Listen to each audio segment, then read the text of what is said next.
So, we're looking at HR 3884, the Marijuana Opportunity Reinvestment and Expungement Act of 2019, and its potential impact on drug testing.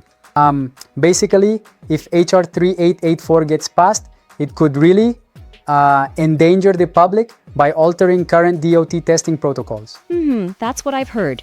Right, because the current system forces all DOT employees, including those in safety-sensitive positions, to be tested for a range of substances like marijuana, opioids, cocaine, amphetamines, and PCP under 49 CFR Part 40. Exactly, and what's fascinating is that Part 40 is a DOT-wide regulation.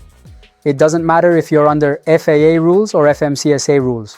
The same protocols for specimen collection and testing apply to everyone. Yeah, that's pretty comprehensive. So here's where HR 3884 shakes things up, right?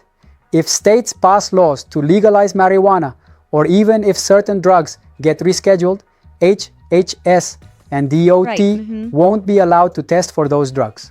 Wait a minute, are we sure this change won't simply adjust our testing methods rather than endanger the public outright? Because it seems like the idea is to modernize regulations to reflect evolving state laws. Well, that's a good point, but the argument is that if you can't test for these substances, it could potentially compromise safety in safety-sensitive industries. Yeah, I see that concern. For instance, if an employer is in a state where marijuana is legal, the current requirement is still in force until HR 3884 is passed. Exactly. And it's interesting to note that the regulation 49 CFR Part 40 ensures consistency across different agencies like FAA, FMCSA, FRA, FTA, and PHMSA when it comes to testing. So any change from HR 3884 would impact all these sectors, right? Yes. The ripple effect is significant. Imagine you're a trucking company or an airline, and suddenly you can't test for a substance you once viewed as a risk. Yeah, that's a huge shift. And here's where it gets interesting. Under HR 3884, if a substance like marijuana is decriminalized in a state, it essentially becomes off limits for testing, regardless of federal safety mandates.